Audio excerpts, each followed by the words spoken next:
Start చేసాము. తిరుపతిలో lunch చేసేసి అరుణాచలంకి బయలుదేరాం ట్రైన్ లో వచ్చాం కాబట్టి అరుణాచలంకి వచ్చేసరికి ఈవినింగ్ 6:30 అయ్యి చూడండి. అయినా కూడా ఎంత ఎండగా ఉందో అక్కడికి వెళ్ళి రూమ్ తీసుకొని రూమ్ లో కాస్త ఫ్రెష్ అయ్యాము. మేము అరుణాచలంకి వచ్చామండి. సో ఇక్కడ రూమ్ తీసుకున్నాం. రూమ్ చాలా బాగుంది, రండి నేను చూపిస్తాను.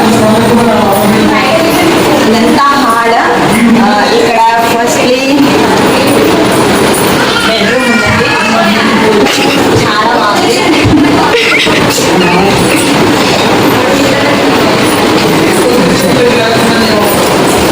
ఇక్కడ మనం బయట తినడానికి కిచెన్ కూడా ఉంది. మేము మాత్రం బయట నుంచి తెచ్చుకొని తింటున్నాము. ఇక్కడ వాష్రూమ్, ఇది హాల్. మా మమ్మీ మా సిస్టర్ రెడీ అవుతున్నారు గిరి ప్రదక్షిణకి వెళ్ళడానికి. ఇక్కడ అందరు మా పిల్లలు. ఇక్కడ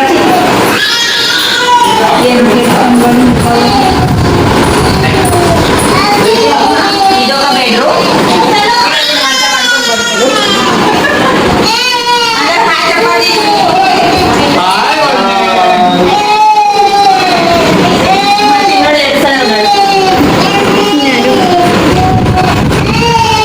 మేము ఇప్పుడు నైట్ టైంలో గిరి ప్రదక్షిణ స్టార్ట్ చేయడానికి వెళ్తున్నాము. Okay, let's get start the video. Okay, ఈమె మా చెల్లె కూతురు, చిన్న కూతురు.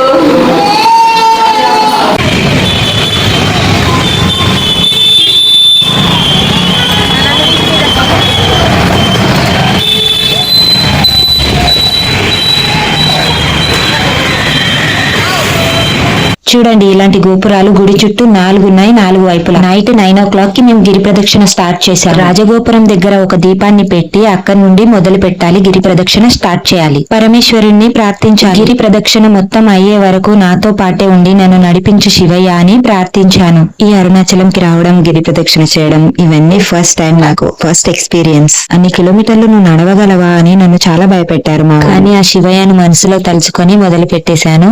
నైట్ 9 o'clock కి అంటే రాత్రి 9 గంటలకు స్టార్ట్ చేశాము. చూడాలి ఎన్ని గంటలు అవుతుందో అయ్యేసరికి. తిరుపతిలో లంచ్ చేసి బయలుదేరాము. మళ్ళీ ఇక్కడికి వచ్చాక మేమేమీ తినలేదు. అసలు ఎందుకు ఆకలి కూడా కాలేదు. హెవీ ఫుడ్ అయితే తీసుకోకూడదు, ఎందుకంటే మనం నడిచేటప్పుడు మనకు అలసట వస్తుంది, నిద్ర వస్తుంది. లిక్విడ్ లాగా తీసుకుంటే పర్లేదు. మాకు అక్కడ ఒక చోట చెరుకు పాలు కనిపించాయి, అవి తీసుకున్నాము. అరుణాచలం అంటే అగ్నిలింగం పుట్టింది ఇక్కడే. ఆ అగ్నిలింగం చుట్టూ మనం గిరి ప్రదక్షిణ చేసేటప్పుడు 8 లింగాలు మనకు దర్శనమిస్తాయి. ఒక చోట ఈ రుద్రాక్షలు అందరికి ప్రతి ఒక్కరికి ఫ్రీగా ఇస్తారు. దాన్ని ఏం చేయాలి అంటే మన ఇంటి గుమ్మానికి తెల్ల బట్టలో కట్టండి అని చెప్పారు. వాళ్ళు ఇచ్చిన రుద్రాక్షలు తీసుకుని వస్తుండగా నాకు ఒక చోట రుద్రాక్ష చెట్టు కనిపించింది. ఈ చెట్టును చూడడం కూడా నేను ఇదే ఫస్ట్ టైం.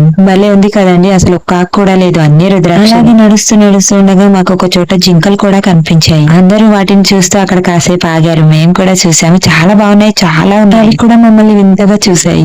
గిరి చుట్టూ అంటే 17 కిలోమీటర్లు నడవాలి. మేము అక్కడక్కడ కాసేపు ఒక 5 నిమిషాలు రెస్ట్ తీసుకోవడానికి కూర్చున్నాము. నైట్ టైమ్ లో స్టార్ట్ చేసాం 9 గంటలకు. సో అందుకనే ఇంత ప్రశాంతంగా ఉంది. ఎండాకాలం కదండి, డే టైమ్ లో అస్సలు వెళ్ళకండి అని నేను చాలా రీల్స్ లో చూశాను. పౌర్ణమి నాడు అసలు నడవడానికి చోటు ఉండదటండి, అంత రష్ గా ఉంటుందంట. ఇక మిగతా రోజులన్నీ ఇలా కొంచెం ఫ్రీగా నడవచ్చు. మనం నడిచేటప్పుడు మన లెఫ్ట్ సైడ్ కి నడవాలంట. రైట్ సైడ్ కి రాక్షసులు మనల్ని ఆపడానికి ట్రై చేస్తాయంట. ఇప్పుడు ఎన్ని కిలోమీటర్లు అయింది నారాజు మనం దాటినాం? 10 కిలోమీటర్లు కంప్లీట్ అయిందండి. ఎంత టైం అయింది ఇప్పుడు? మేము 9 o'clock కి స్టార్ట్ చేసాము. 10 కిలోమీటర్లు అయింది, 1:30 అయింది. సో ఇంకెంత టైం పడుతుందో, దగ్గరకు వచ్చేసాం ఆల్మోస్ట్. ఇంకేమి మోక్ష ద్వారంలోకి వెళ్తున్నాం మేము ఇప్పుడు. అది కూడా కొద్దిగా వెయిట్ చేయండి, మీకు చూపిస్తాం. ఓకే, స్కిప్ చేయకుండా చూడండి మీరు. కిలోమీటర్లు అనుకున్నాం కానీ మేము కొంచెం ఎక్కువ నడిచాము. 12 కిలోమీటర్లు అయి ఉంటుంది. మోక్ష ద్వారంలోంచి వెళ్ళాలని నేనైతే చాలా అనుకున్నాను. ఎన్నెన్నో అనుకుంటాము, అన్ని అవుతాయా? అవవు. మా చెల్లి సంధ్య తను ఇంతకు ముందు వచ్చినప్పుడు మోక్ష ద్వారం నుంచి వెళ్ళినాబో. మనం చూస్తున్నదే మోక్ష ద్వారము, కానీ దాని వెనకాల చూస్తే ఇంకా పెద్ద క్యూలో నిలబడితే 1/2 hour 1 hour ఈజీగా అయినా సరే క్యూలో నిలబడి అయినా వెళ్ళాలనిపించింది. కానీ నాతో వచ్చిన వాళ్ళ గురించి కూడా ఆలోచించాలి. ఇప్పటికే లేట్ అయింది, వద్దన్నారు. రాత్రి 9 గంటలకు మొదలు పెడితే 2 అయింది.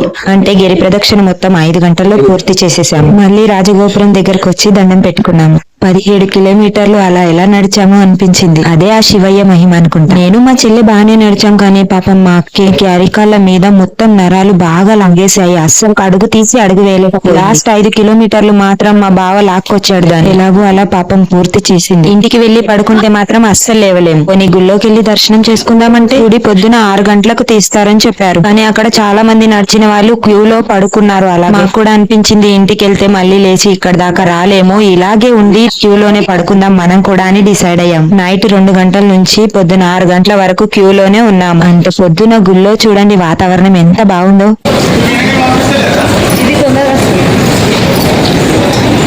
ఎర్లీ మార్నింగ్ గుడికి వెళ్తే ఆ వైబే వేరులో. అడుగు పెట్టిన దగ్గర నుంచి ఓంకారనాదం వినిపిస్తూనే ఉంది. చాలా హాయిగా అనిపించింది.